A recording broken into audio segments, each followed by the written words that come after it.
2021년 1월 2주차 1월 4일부터 수요일까지 일부 소식 알려드리겠습니다. 한국은행 총재가요, 신년사에서 올해는 잠재되어 있던 리스크가 본격적으로 드러나는 해이라고 경고했어요. 올해부터 뭔가 터질 것 같습니다. 2021년 전미경제학회에서 굴주비 교수는요, 미국의 부양책은 부양이 아닌 구호금에 불과해 6개월에 한 번씩 수조 달러짜리 주사를 투입하는 시기 됐다며, 이 안심주사가 계속되는 한 바이러스 통제는 실패하고 국가 부도라는 결과만 남게 된다고 경고했습니다. 머핀 킹 전 영국 중앙은행 총재는요, 향후 수년간 재정 및 통화 정책의 설계 방향이 총수요 증가가 아닌 자원 재분배에 맞춰져야 한다고 강조했고요. 초저금리 시대에 늘어나는 좀비 기업은 자원의 잘못된 배분이 더욱 악화하고 있음을 보여주는 것이라고 평가했습니다. 전 세계에 돈이 너무 많이 풀렸어요. 근데 이게 원래 터질 거라고 봤는데요, 코로나가 좀 연기시키지 않았나 보고 있습니다.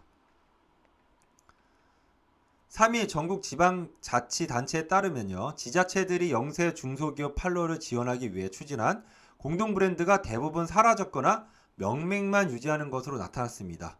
2005년 낸 연구 자료를 보면 당시 기업 조합은 43개, 지자체는 14개 공동 브랜드가 있는데요, 이 중에 3개만 남았어요. 성남시는 CPU를 뭐로 봤냐? 공동 브랜드의 낮은 인지도, 품질과 디자인의 통일성 결여, 그리고 소비자 유명 브랜드 선호 성향 등을 이유로 사업을 중단했다고 밝혔는데요. 제 사견이지만 간절함도 없었고 그 다음에 열정도 없어서 이렇게 망하지 않았나 보고 있습니다. 어떤 분이 저한테 자기가 돈이 있는데 사업을 하고 싶은데 뭘 해야 될지 모르겠다고 얘기하더라고요. 그래서 우선 사람에 대한 사랑이 있어야 된다고 얘기했어요. 그러니까 무슨 소리냐요. 그래서 먼저 정말 뭐 음식 장사를 하려면 사람들이 맛있어하는 걸 만들어야 되고, 그 다음에 사람들이 불편해하는 거에 대해서 뭐 해주면 해결하면 되고, 뭐 카페를 할래도 사람들이 편하고 그리고 즐거워하는 뭐 그런 곳을 장소를 제공해야 되잖아요. 돈을 먼저 생각하고 사업을 하니까 안 되죠. 그러니까 사람을 뭔가 도와주고 사람의 어떤 불편한 점을 개선해주고 뭐 사람을 즐겁게 해주는 그런 걸 찾게 되면 새로운 사업 구상이 나오지 않을까라고 조언해 줬습니다. 친환경을 이유로 각종 세금 혜택을 받고 있는 전기차에 대해 과세를 확대해야 한다는 주장이 나오고 있습니다. 국회 예산결산특별위원회도요, 친환경차를 포함한 모든 차량에 대해 주행거리세와 탄소세를 부과를 검토해야 한다고 제안했습니다. 그러니까 지금 전기차에 대해서 주행거리세가 추진될 것 같습니다. 주요 국가 주행거리 기반 과세 현황인데요. 뭐 미국, 일본은 지금 검토 중이고요. 독일 같은 경우는 뭐 화물차에만 좀 주행 거리세를 도입하는 것 같고요. 호주는 올 7월부터 전기차의 도로교통 이용료 부과 예정입니다. 가상화폐 비트코인 가격이 사상 최고치를 갱신하면서 4천만 원 선을 섰습니다. CNN은요, 미국 달러가 약세를 보이면서 투자자들이 비트코인을 비롯한 가상화폐 시장으로 몰려들고 있다고 분석하고 있습니다. 전문가들은 비트코인 가격이 더욱 상승할 가능성이 높다고 보고 있는데요. 저는 흔히 언론에서 얘기하는 전문가들은 사기꾼이라 봐요. 그래서 금융가에서 전문가들, 그러니까 이름 안 내걸고 말하는 전문가들은 대부분 사기꾼들이 많죠. 그래서 미국도 다 대단하고 옳은 건 아닌 것 같습니다. 비트코인 위험해요. 금융연구원이요, 코로나19로 인한 경제 양극화로 취약계층의 대출 부실 위험이 확대될 수 있다는 진단을 내놨습니다. 당연히 경제 위기 오면 취약계층부터 무너지겠죠. 취약계층의 채무 불이행 위험이 커지면 자금 중개 기능이 위축돼 이들의 생활과 경영 여건을 다시 압박하는 악순환이 발생할 수 있다고 설명하고 있습니다. 이들은 둘 중에 하나예요. 이렇게 압박을 당하면 사회 범죄를 일으키거나 아니면 자살이죠. 이들에게 살 길을 좀 마련해 줘야 될 것 같습니다. 정치적으로요. 국민연금이 6일 열리는 대한항공 임시주주총회에서 정관 변경 안건에 반대표를 던지기로 했습니다. 국민연금이 사실상 대한항공의 아시아나 항공 인수 결정에 반대하기로 하면서 제3자 유상증자를 추진한 산업은행은 곤혹스러운 처지에 놓여 있는 거죠. 공시가격이 9억 원 이상 주택 보유자에게 부과하는 종합부동산세를 내는 20세 이하 금수저 부럽습니다. 금수저가 전국에 172명 있는 것으로 나타냈습니다. 20세 이하가 금수저가 172명 더 되겠죠. 3년 새 아무튼 통계적으로는 3배 증가했고요.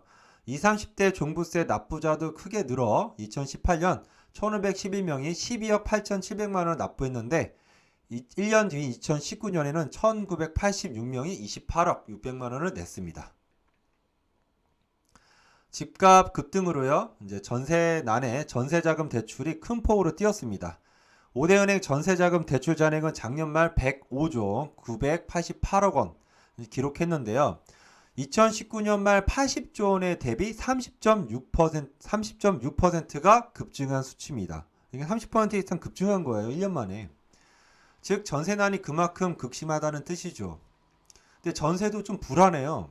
왜 그러냐면 3일 부동산 업계에 따르면요. 최근 전세값이 매매값을 역전하면서 나중에 집주인이 집을 팔아도 세입자에게 전세금을 돌려주기 어려운 깡통 전세가 서울 곳곳에서 현실화되고 있습니다. 작년 11월 말 기준 4,034억 원, 그러니까 2,060가구죠. 2019년 한 해 총액인 2,836억 원, 1,364가구, 그 가구를 넘어선 거예요. 그러니까 작년에만 2,060가구가 깡통 전세에 놓여 있는 거예요. 전문가들은 특히 수도권 빌라와 지방 아파트 세입자의 경우 깡통 전세를 더욱 조심해야 한다고 조언했습니다. 그럼 이제 어디서부터 무너지냐? 수도권 빌라, 그리고 지방 아파트예요. 중국 당국을 정면 비판한 지금 마인이 안 보이고 있어요. 알리바바 창업자가요. 2달 넘게 공식 석상에서 모습을 드러내지 않고 있어 행방을 둘러싼 온갖 추측이 이어지고 있습니다. 이분 대단한 사람인데 지금 모습을 드러내지 않는 거 보니까 걱정입니다. 유럽 중앙은행이요. 회사채를 매입할 때 탄소를 많이 배출하는 기업의 채권 매입을 줄이는 방안을 조만간 시행할 것이라고 파이낸셜 타임스는 3일 전망했습니다. 앞으로 유럽 중앙은행의 정책 변화는요. 탄소를 다량 배출하는 석유, 가스, 항공업체에 타격을 입힐 것으로 예상되고 있어요. 영국 런던 증권시장이요. 브렉시트 타격을 새해 첫날부터 받았습니다. 이제 런던 증권시장 거래 자금 60억 유로, 그러니까 약 8조 원이 빠져나갔어요. 독일, 프랑스, 스페인으로요. 이유는 금융 분야에서 런던 의존성을 줄이고 유로 표시 자산에 대한 감독 권한을 강화하기 원하고 있다고 전하고 있습니다. EU 규제 당국들은요, 이날 영국에 근거지를 둔 신용평가기관 6곳, 파생상품 및 증권 금융 거래 데이터 공식 제공업체 4곳에 등록을 취소했어요. 미국 뉴욕 증권거래소가 4일 중국의 3대 이동통신사를 상장 폐지하려던 기존 결정을 철회하겠다고 발표했습니다. 원래는 월요일까지만 해도 이 중국 3대 이동통신사를 상장 폐지한다고 했거든요. 근데 수요일날 이렇게 발표가 났어요. 이에 홍콩 증시에서 중국 3대 이동통신사 주가가 6% 상승했습니다. 신의 직장이라고 불리는 구글에서요, 노동조합이 설립됐습니다. 이게 이제 미국에서 IT 기업 중 처음이에요. 중국의 위안화 가치가 2년 만에 최고치를 기록했어요. 기준 환율이 30개월 만에 달러당 6.5 위안 아래로 떨어졌고요. 이유는 이제 가파른 경기 회복세와 외국 자본 유입 등등등인데요. 제가 보기에는 양털 깎기로 보고 있어요. 양의 살찌우고 털을 이렇게 많게 한 다음에 한 번에 깎아버리는 거죠. 그래서 중국 얘기는 반만 믿고 있습니다. 조류 인플루엔자 확산으로 살처분 사례가 1,000만 마리가 넘어섰어요. 계란, 닭, 오리 가격이 본격적으로 상승합니다. 닭고기 가격은 지난해 11월 평균 가격에 비해 4.6% 올랐고요. 계란은 전년 대비 9.5% 높아졌습니다. 오리는 작년 12월 비해 70.7% 가격 상승이에요. 이에 이제 농가들은 지나친 규정 탓에 과도한 살처분이 이루어졌기 때문이라고 반발하고 있는데요. 또한 생산량이 부족해져서 닭고기 가격이 폭등해 수입 닭고기가 국내 시장을 잠식할 것이라는 지적도 나오고 있습니다. 지난해 말 기준 한국 인구가 사상 처음으로 감소했어요. 가운데 1인 가구 비중도 또 급증했고요. 1인 가구 수는요, 906만 가구, 3,362가구를 기록하며 처음 900만 가구로 넘어섰습니다. 저도 1인 가구죠. 1인 가구 비중도 전체 39.2%로 사상 최대 수준이에요. 반면 4인 이상 가구 비율은요, 2016년에 25.1%에서 지난해 20%로 떨어졌습니다. 3, 40대 그리고 10대 이하 인구수는 급격히 감소하고요. 반면에 60대 이상 인구는 전체 인구의 4분의 1로 증가했습니다. 앞으로 경제, 고용정책의 시급한 변화와 노인복지, 일자리의 고민이 본격 요구되는데 이거 시기 놓친 것 같습니다. 지난해 출생자는 27만 5,815명, 전년보다 10.65%가 감소했고요. 출생자가 감소한 거죠. 사망자가 9,269명 늘어서 30만 7,764명을 기록했습니다. 그러니까 출생자 수는 대략 27만이고요. 사망자 수는 대략 31만 명 정도 되는 거죠. 근데 이게 논란이 일어나고 있어요. 작년보다 사망자가 한 9천 명 정도 늘었거든요. 그래서 이 사망자가 코로나 때문에 늘어난 거 아니냐 이렇게 의심하는 사람도 있습니다. 올해 정부가 1981년 이후 최대 규모로 국가 공무원을 선발하기로 했습니다. 자영업자, 중소기업도 무너지고 나라의 부채는 쌓이는데 국가 공무원을 선발을 합니다. 2021년 국가 공무원 규모는요 6,450명으로 지난해 6,117명보다 300명 이상 늘어났으며 이는 40년 내 최대 규모입니다. 최대가 아닌 게 없어요. 항상 하는 거 보면. 5일부터 성범죄자가 거주하는 지역에서 19세 미만 자녀를 부양하는 가구주는 카카오톡 앱을 통해 성범죄자의 신상정보를 볼 수 있어요. 작년 11월 기준 신상정보 공개된 성범죄자 수는 총 4,017명. 여러분 이웃에 있을 수도 있으니까 이거 다운받아서 꼭 확인해 보세요. 출산율 급감에 따른 학력 인구 감소와 신규 교사 인용 감소에 따라 교대 취업률이 더 하락할 가능성이 커지고 있어요. 2016년 교대 취업률은요 84.5%인데 2019년에는 63.8%로 아주 큰 폭으로 하락했죠.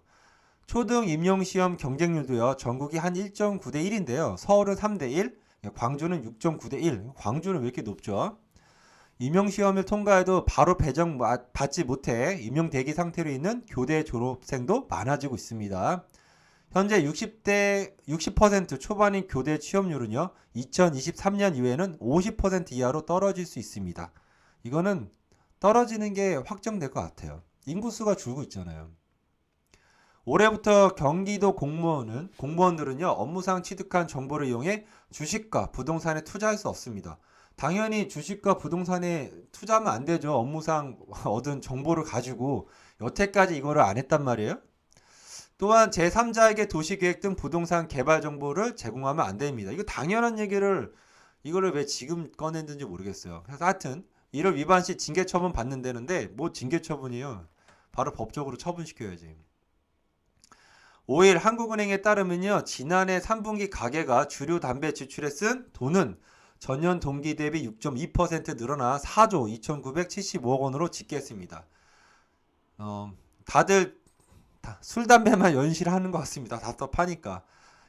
주식을 투자하려면 술, 담배에 투자해야 될 것 같은데요. 1970년 통계 작성 이래 가장 많은 지출 액수예요.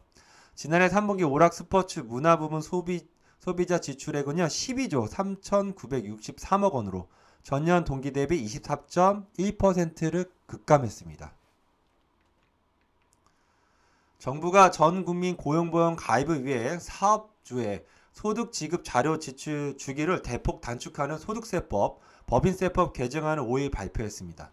이유는 이제 일용 근로자와 특수 형태 근로 종사자들의 소득을 실시간 파악하고 이들에게 고용보험을 적용하기 위해서죠. 하지만 고용보험 줄 사람이 지금 다 폐업하고 실업자로 전락할 것 같아요. 저는 태양광을 보고 믿지 않았어요. 이거는 분명히 사기가 꼈다 이렇게 생각을 했거든요. 태양광 사업자가 고사 위기에 놓여 있습니다.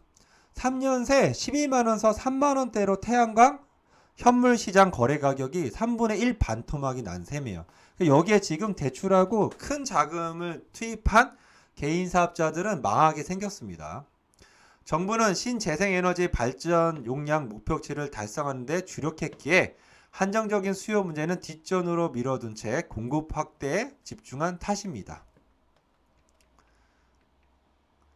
5일 교육통계 서비스에 따르면요. 작년 4월 집계를 기준으로 국내 4년제 대학의 학사, 학위 취득 유예생은요. 총 16,645명. 그러니까 1년 새 26.2%가 늘었어요. 그러니까 26.2%가 대학교 5학년생인 거죠. 졸업을 안 한 거예요. 그러나 졸업을 유예할 수 있는 기간은 최대 1년인 학교가 더 많은 학생들이 이제 있을 것으로 추정이 되죠. 그래서 제목이 보니까 코로나로 백수가 될 바야 대학교 5학년을 이렇게 얘기하고 있네요. 여기까지 하겠습니다. 감사합니다.